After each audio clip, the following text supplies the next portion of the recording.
Howdy, partner, and welcome to Git and GitHub Workflow video, where we set up and take a look at the benefits of such workflow. Before we begin, I would like to mention that this video is not a tutorial on Git or GitHub, so we're not going to cover both technologies in great detail. In fact, the main reason why I made this video was to help people who get stuck and need someone else to look at their code. You see, it's hard to fix a bug by just looking at a single snippet of code or even a screenshot, because in most cases, in fact, the bug could be somewhere else. Now, you might be looking at a certain snippet of code and thinking that the error is there, but maybe there was something else in your project that was causing this error.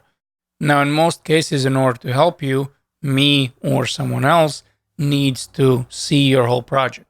And the best way for you to share it is by using Git and GitHub Workflow. Since some people were wondering, well, how to do it, I decided to create a video on that.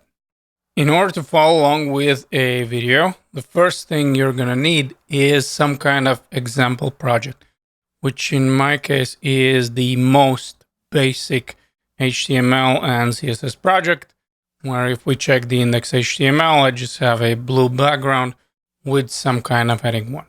But nevertheless, this is going to serve my purpose really well. So first, get some kind of example project. Next, we're going to need a Git. And in fact, we can check whether we have Git installed on our computer by just heading over to a terminal.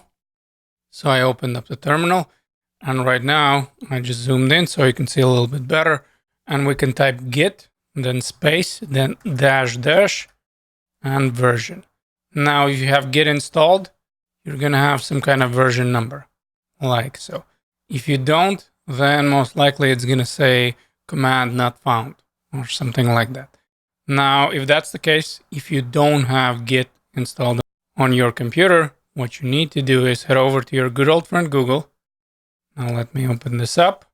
Let's say I'm going to search for Git. And the first link that's going to come up is going to be the official website for the Git. So we just click here. And then as you see, we have an option for downloading Git. So download 2.23 for Mac. Now let's click that. But the problem might be where, as you notice, the download is not starting. So we might need to head over to click here to download. And again, that would be the case if you have the automatic download. You obviously don't need to do anything. But if you don't, then just click on download manually, like so. And then as you see, I'm starting right now the download. Now that in fact is going to download my package, what I'm looking for, but you might run into another issue. So let me show you that issue. I'm gonna head over back again to my desktop, like so. Then let's look for the downloads. And this is of course gonna be my package. Now I'm going to click on the package, but Mac might complain that it doesn't recognize it. So if this is what you see, and you know what, let me just minimize this guy for now. And notice if I'm going to zoom in, it's going to say, you know what, well, your security preferences allow only installation for only apps from the App Store or identified developers. So in this case, what you need to do is, let me close everything for now. Let's just leave it there.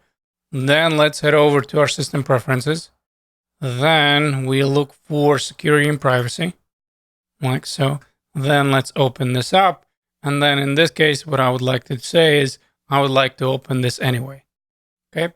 So what this is going to do is we're going to open it. Now it will going to ask you maybe at some point, in fact, your password.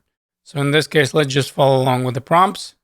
Let's say install, like I said, this might ask your password.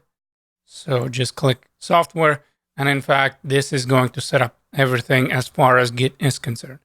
Now, once you're done, you can just say move to trash, like so. And again, you can just test it out by saying git dash and version number. And in order to proceed the video, you need to have a version number. Otherwise, Git is not installed. So everything that we're going to do from this point on, well, it's just not going to work on your computer. Once we have installed Git on our computer, well, we can start using it, right? Now, the one thing I would like to mention is the fact that we can do that in two places. We can either do it using the command or the terminal, like so here. Now, the difference is, of course, we would need to navigate to our particular folder where we would like to work, which in our case is going to be this testing one, or for you, I don't know what is the actual folder name. So in order to do that, we would need to write cd like so. And then I'm just going to drag and drop whatever folder I would like to work in. And then notice that right now I'm sitting in my terminal in the testing folder.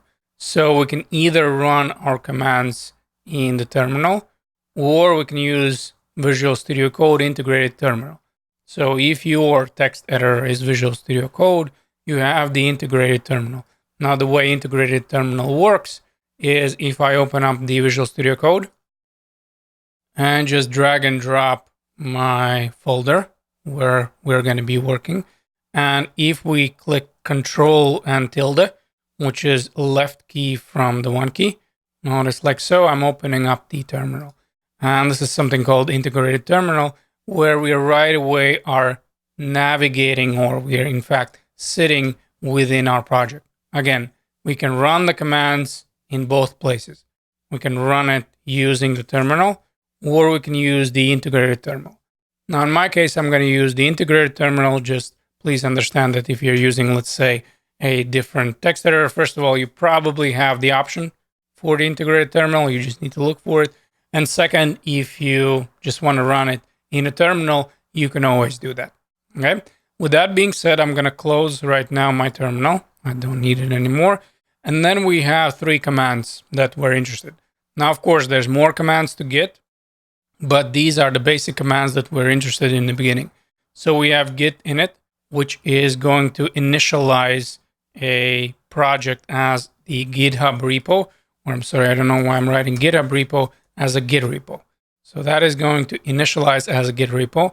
Then we're going to have git add, and then we're going to look at the dot option where we're adding all the files to the staging area.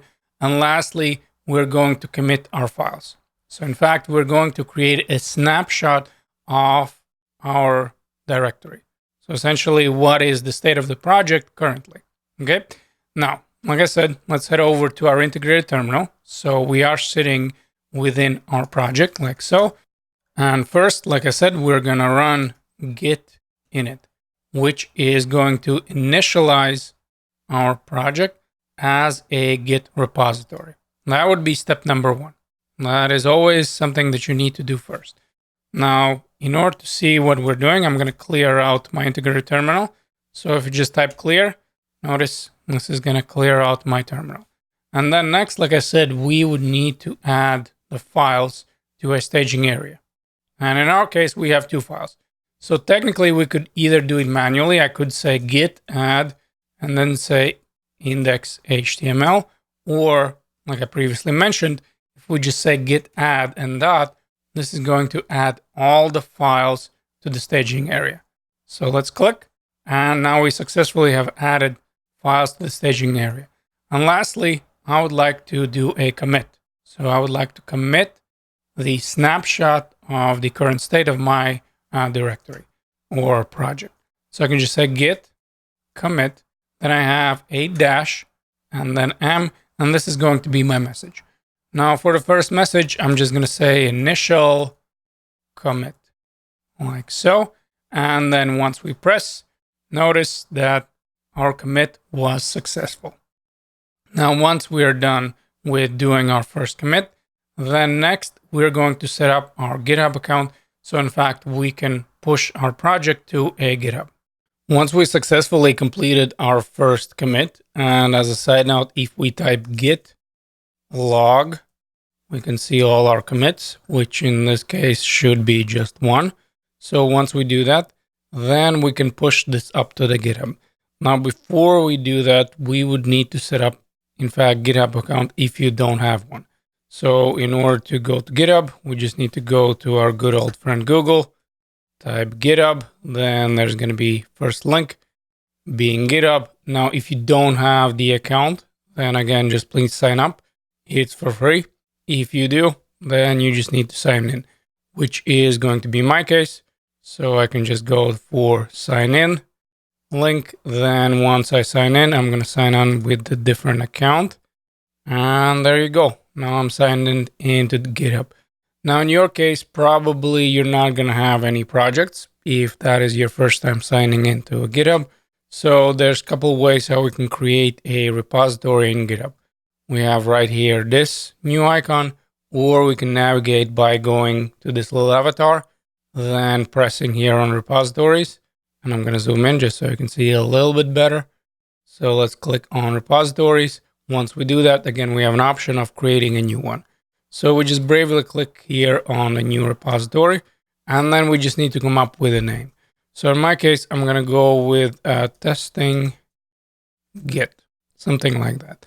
And then what is important if you are creating this repository, so somebody else could, let's say, check your code, please make sure that this is public. Otherwise, this is not going to be available. And there you go. We're just going to click on creating a repository. Now, the more interesting or most interesting, I guess, lines that we're interested are these git remote add as well as git push. So the first command is gonna let git know, well, where is the remote URL where we are going to be pushing the project. And then, of course, the last command is just pushing our project up to a GitHub. So now we have a remote repository. So I'm using this HTTPS. There's obviously option also of SSH. Now SSH is a little bit of out of the scope of this video. So most likely you're just going to have this option, the HTTPS. So you can just use this one. So what we're going to do right now is just copy and paste these two commands. Now there's multiple ways how we can do that.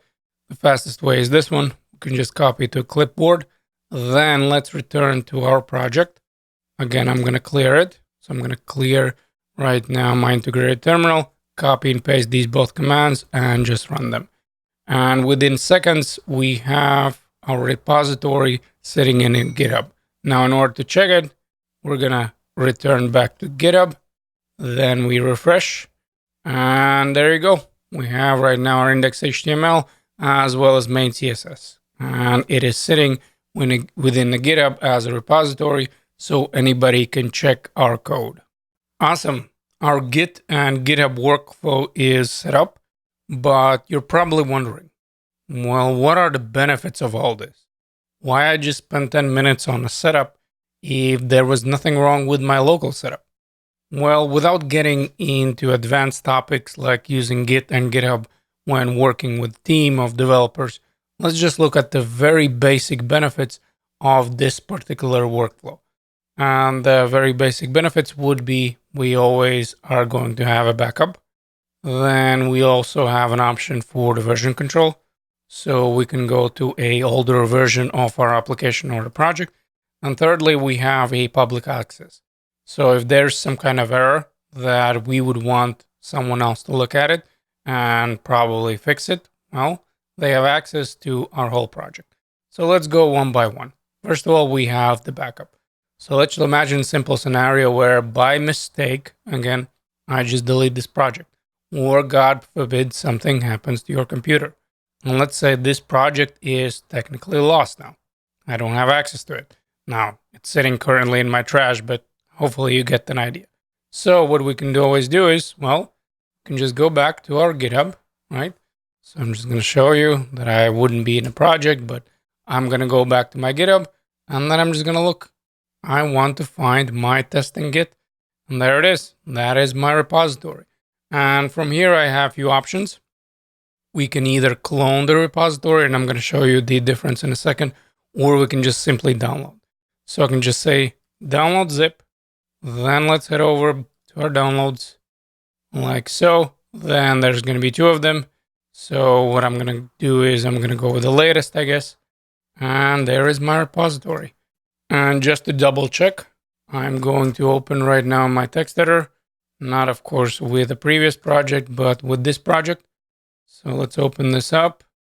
Let's drag and drop. That should be my project. Can always double check by just opening in the browser like so. And yep, there it is. This is my awesome project. Now we also have an option of using git clone. So if we're just downloading the project, what's going to happen is that the project doesn't have any idea about the git. So if I'm gonna run git log, you're gonna notice that this is not a git repository. So again, we're gonna have to start everything from the scratch. The difference would be if we're using git clone, then we still have a reference for the commits as well as for the remote URL. Now let me show you how that looks like. So let's say I'm gonna rename this download just so we can keep track. Download, like so. That is gonna be the project that I just downloaded. And let's use right now git clone. Now, if we want to use git clone, then we need to copy and paste this URL like so. Then again, we would need to navigate to where we would like to have that project. So in my case, I'm going to use the command line and I'm just going to say git clone, or you know what? I just said we need to navigate and then right away I'm going for git clone. So first let me navigate. So let's say I'm going to navigate to a desktop. So cd desktop, and then let's run git clone. And now let's copy and paste this particular URL. And I have my project here. Right here, this is my project. And if I'm again gonna open up my text editor, if again we're gonna drag and drop it, you're gonna notice that if in this case we open up the integrated terminal and run git log, first of all, we have the log of the commits as well as the remote URL. Now, in order to check the remote URL, we just type git remote, and then we have a dash of v. And this tells me where is in fact my project located on the GitHub. Now, don't worry, even though let's say this would be your project, I can still use git clone, but I cannot mess up your project. So I cannot use git clone and then in fact start pushing the changes and in fact mess everything up. But again, this allows you to, let's say, don't have the project on your local machine, then push everything up to the GitHub. Whenever you want to come back, again, you can use git clone and you're essentially starting where you left off. All right. Now I'm going to keep this particular project because we're going to push a few changes. And what I'm going to do right now is just delete the download. Now, where were we? We looked at the backup. Now let's look at the version control. And as a side note, I'm going to show you how we do this using GitHub, but we can always use the version control, obviously locally. And the way this is going to work, let's say that I have my index HTML. And as you saw it, my background was blue. So what I could do right now is, you know what? I can say my background is going to be red. And let's say instead of capitalize, I'm going to have all my text uppercase, like so. So what I'm going to do right now is I'm going to say git, and then we're going to use git add. So we're going to add all the files. I'm going to say git commit, and we're going to write some kind of message. Now, in my case, I'm going to write just background red. Now, please imagine that obviously if you're working on a project, I don't know, that could be one change or that could be, I don't know, 20,000 changes. The point is we're changing something about our project. In my case, very simply, just the background and let's say the uppercase text transformation. So background changed to red, like so. And what we can do right now is, again, we can right away push it to a GitHub. And in order to do that, we can just use git push. Now, we don't need to specifically tell what URL to use because we already have the remote set up. So we just type git push u. And once we have typed git push u, we can just say origin master, like so. And now again, we uploaded our current project up to a GitHub. So what happens once we do that, if we head over back and if we refresh, you're going to notice that we in fact have two commits. So what happens is you have two commits right now where we have the original commit and where we have a background change to red. So let's say that I made my changes, but I'm not happy with the state of the project. I'm looking at it and I'm like, you know what? I don't like that red color. So what we can always do, we can just go back to a original file. So we can just say I would like to go back to this particular commit. Then again, we can browse on the files and we can just get this particular commit. So in fact, we are doing the version control where we can flip the versions of our project. Again, you wouldn't have to use GitHub, in fact, for this. You could just do it locally. I'm just showing you with this particular example. Now, again, if I'm going to go back and if I'm going to say background is going to be green and the color is going to be blue, let's test it out again. Let me clear the console. Let's say git add. Again, we're adding all the files. Git commit. And let's say background changed to green. Background changed to green, like so. And again, the command is git push u origin master, like so. Again, and we upload the current state of our project to a GitHub. So if I'm going to go back to testing Git, now I'm going to have 3 commits. So in this case, I can just choose whatever version I would like to have from my project. Again, you would obviously do this with more changes. And let's say if you're not, you don't like something, then you can always revert back to a previous version. Now, lastly, I just want to show you that if you're working on a project and let's say you're running into some kind of errors. Now that could be a bug, that could be a typo, it could be anything. What is really helpful for people who are checking your code is to see your whole project, because maybe the mistake is not in, let's say, CSS, but still the project is not working. Some things are not happening. However, it's always easier to see the whole state of the project. So let's imagine this. Let's imagine I'm gonna, I don't know, forget some stuff. I'm gonna write here, or you know what, I'm gonna mess up my main CSS. Let's say instead of, I don't know, background, I'm gonna run background. Then instead of color or uppercase, I'm gonna say uppercase, like so. Let me save it. Now let me try to run the code. And you're gonna notice that, well, first of all, it's showing me main CSS, that's not what I wanted. But if I run index.html, well, the code is not exactly like I would want to. I am missing the background. The text is also not uppercase. So what happens in this case, you can be like, okay, let me push this up just so somebody can, in fact, look at it.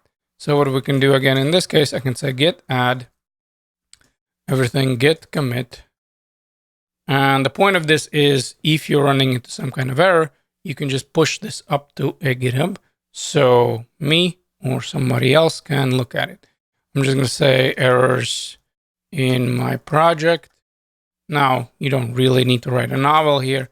And let's just write git push u origin master, like so. Well, let's push this up. And what happens is, and let me close this guy, I can go to your project. Again, we're going to refresh. Let's imagine that you gave me the URL. So you're going to have this testing git URL. That would be the URL that you're sharing. Like so, this guy. This is the URL we would share. And I'm just going to come here and I'm going to say, all right, so this is the project. And again, in my case, I can use either download or git clone. But again, please remember, I cannot mess up your project. There's security involved there, so it's not as easy. Only you have these particular permissions, and I can just get that particular project right away. So when I do that, I have totally right away the access where I say, okay, you know what? So the mistake is here or the mistake is there. But that way I can just go through the whole project and I don't need to look at the certain snippets of code and then just decide, well, where is the error coming from? And lastly, I would like to mention that if you are using Visual Studio Code, once you have made your initial commit, in fact, you have a little bit of faster way of setting up your Git. So you don't need to keep typing git add, git commit, and then pushing up to your particular repository. So what you can do is, let me change for the last time a background to, let's say, I don't know, yellow, something like that. Then instead of, again, typing git add and all that, notice this little icon here, right here, that one. So you can just click on it. Then this tells me, okay, so where were the changes? So currently it tells me, okay, so the changes were in main CSS. So what we can do is we can say our message. Remember, we needed to type a message anyway when we were committing. And in my case, I'm going to say background change to yellow, like so. Then we can be very precise of which files we would like to add. What I usually like to just click on this check mark here. Now this is going to tell me, well, do you want to just commit all the files? Yes, I would like to do that. And then we open up this more actions tab. And then we have this particular option we have for the push. And that's it. We just press on that one. And if we're going to head over back to our project, then we should see right now 5 commits. And the last one should be the one with a background change to yellow. And sure enough, it does. So again, we have version control, we have a public access, as well as we have an option for the backup. So that way our projects don't get lost. So those would be the basic benefits of using Git and GitHub Workflow.